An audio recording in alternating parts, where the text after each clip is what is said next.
I am joined by law professor Shima Baughman, our newest Studio 5 contributor. We are just giddy and thrilled to have you here. Thank you. Thrilled. Thank you. My gosh, and what I love about that interview and you is that it showed kind of the layer facets of your life. You're talking about being a law professor, a distinguished fellow, while you've got a baby over your shoulder, and while you're feeding strawberries to a darling 4-year-old. That's life, and that's you, and you balance those layers so well. Thank you. Well, it's not always the perfect balance, but I try. Well, I love that you bring all of that to who you are and to what we'll talk about. And this idea of leading, Shima, I think is a really interesting topic to apply to our show and to the women who watch, because they might be saying, well, I'm not a leader by the traditional definition. I'm not in a leadership role. But what do you hope they take away from our conversations from this series? Yeah, the biggest takeaway is that all women are leaders, right? I mean, whether you're a leader in your home, in your family, in your community, I think this series will give women these kind of tangible skills that they might be able to take away, because they are all leaders, and everyone can benefit from this in whatever role that they're experiencing right now. The foundation that we'll set today involves finding your voice. Why is that so crucial? Why is that so important? Yeah, I think finding your voice is embracing the leader that's inside of everyone, right? Studies show that women leaders help increase collaboration, they improve productivity, and they also help inspire people within their organizations, more so than male counterparts. And so I want women to know that whether their organization is their family, whether it's their work, their community, that they have this potential to help so much just by speaking out. Yes, well, and behind voice, we find words. And I think we're at a point in time where words have never been more important. And women feel scared sometimes to use their words or to use their voice in positive ways. So I appreciate that we're starting with this goal to find that voice as we lean into leadership and all that comes with it. In order to find our voice, you want us to first look within and look above. That's right. I think to speak boldly and to know what you want to say, I feel like you have to look within yourself and above. And what I mean by that is, where do you find your strength and your confidence, right? Is it divine or is it temporal? And I believe if it's temporal, then that means it's also temporary. And so without that, kind of deeper sense of who you are, you really need to, without the deeper sense of, sorry, can I? No. Okay, keep talking. Okay. Yeah, so I think it's, if it's temporal, it's temporary. And to love yourself is the first step. So for me, my love of myself comes from knowing that I'm loved by God. And I've embraced my identity as a daughter of God. And to continue to remind myself of that is what gives me the confidence and strength and the knowledge of what I need to speak about. It does have to be that continual reminder, though, right? Because we can all, I think, say, I know who I am, or I know where I get that source or that inspiration. But in the throes of busy life, you almost have to recenter around that fact each and every day. That's absolutely right. I have to constantly remind myself of that. And I can be bold because I know who I am, and I have to keep reminding ourselves. I think the world will kind of distract you from who you are and your own worth. Right. And I think it might seem like a leap that that's the first step in finding your voice, but I really promise that if you recognize your divine worth and love yourself, then you will know what you need to say, and that you'll be more able to say it and more bold in your statement. I love that, and I love the use of the word bold. We need more of that. Next, you want us to embrace our uniqueness while learning from others. Explain what you mean. Yes. And you can discover your uniqueness by asking yourself, what do I have to offer? Right? What's different about my life experience than maybe some other people's experience? And what can I speak about that can improve the world? What do I care about? What am I passionate about? And I think it's okay to learn from others. I think a lot of leadership books don't say this, but this is something I believe. But I think if your goal is to speak up at PTA meetings, it's great to read about the issues and kind of study it and talk to people. But it's also important to watch how other people do it. And if some people are successful in doing it, then learn from them.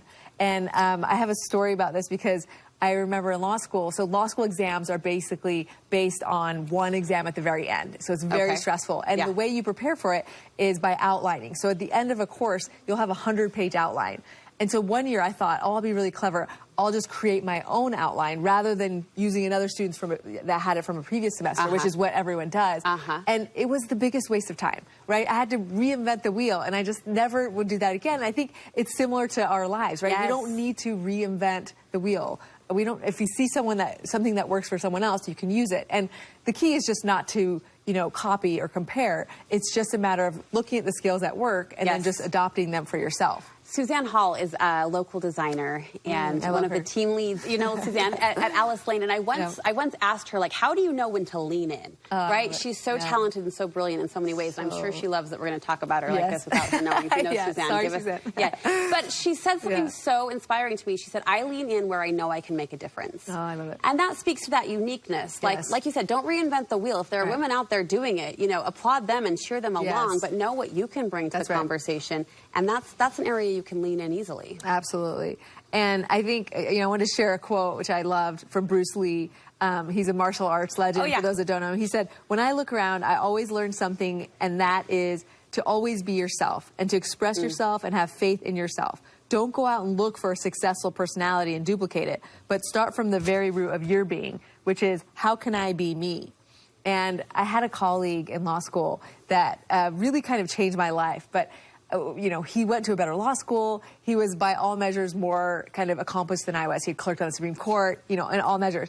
And I went to lunch with him, and what happened just dramatically changed my view about everything. Because what he was talking about at the lunch, for the most part, was how much this other colleague of his was so articulate and had done, you know, these great things and it got this prestigious job and published better. And it kind of blew my mind, because in my mind, I'm like, but you're the most... You're the standard. You're the standard. And so it made me realize, wow, maybe, you know, Selena Gomez would compare herself to Taylor Swift. Yes. Or whatever, at every level. The people at the highest levels of all the you know, every game in the world, right? Every field, are going to still be tempted by this green eye of envy, right? We're all going to have this if we don't be careful. And so it really just changed my view of, you know, comparison can really just kill you at whatever you're trying to do. So that's a real danger in this. And yes, learn from others, but embrace your unique self. That's really the key. I was recently interviewed for a podcast, and I've been replaying a question, and more so replaying my answer, and I would love a redo. Maybe this is my moment. Yes, but I was asked, you know, in this 17-year career at Studio 5,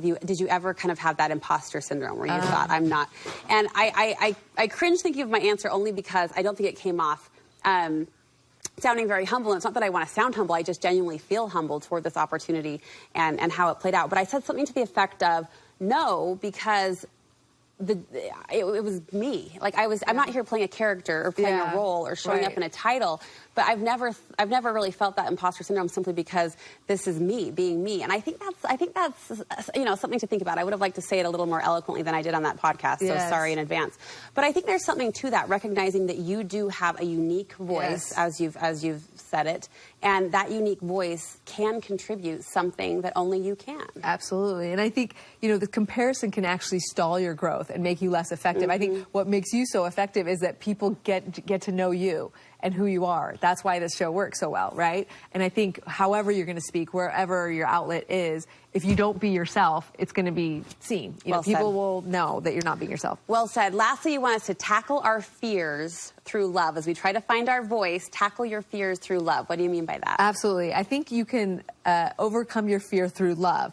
And a lot of us have fears of speaking out. That's why we have this part as the beginning series, right? It's using your voice. We're all afraid to speak at some level. And the questions I think people should ask themselves are, you know, is there a reason that you're not communicating certain thoughts or feelings with others?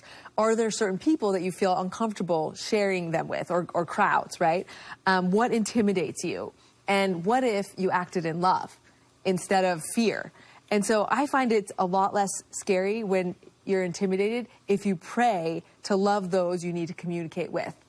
And I experienced a lot of fear in starting my TikTok account last year, because as an academic, I feared, what are my academic colleagues who don't believe in God going to think when I talk about my love of Jesus Christ? What is my family who is not of my faith going to think?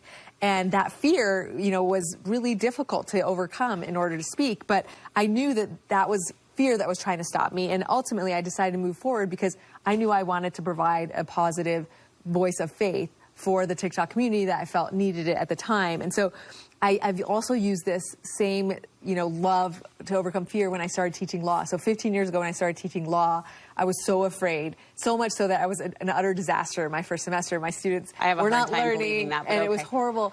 And I just prayed to love my students more. I just prayed, can I love them more? And I want to love them, and I want to teach them effectively.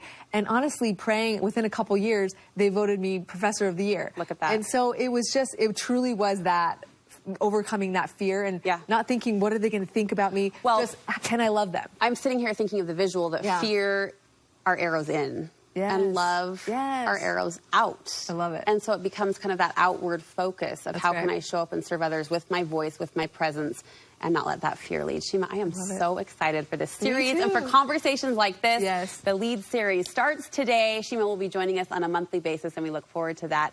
Great job. Thank you. Great job. Thank you.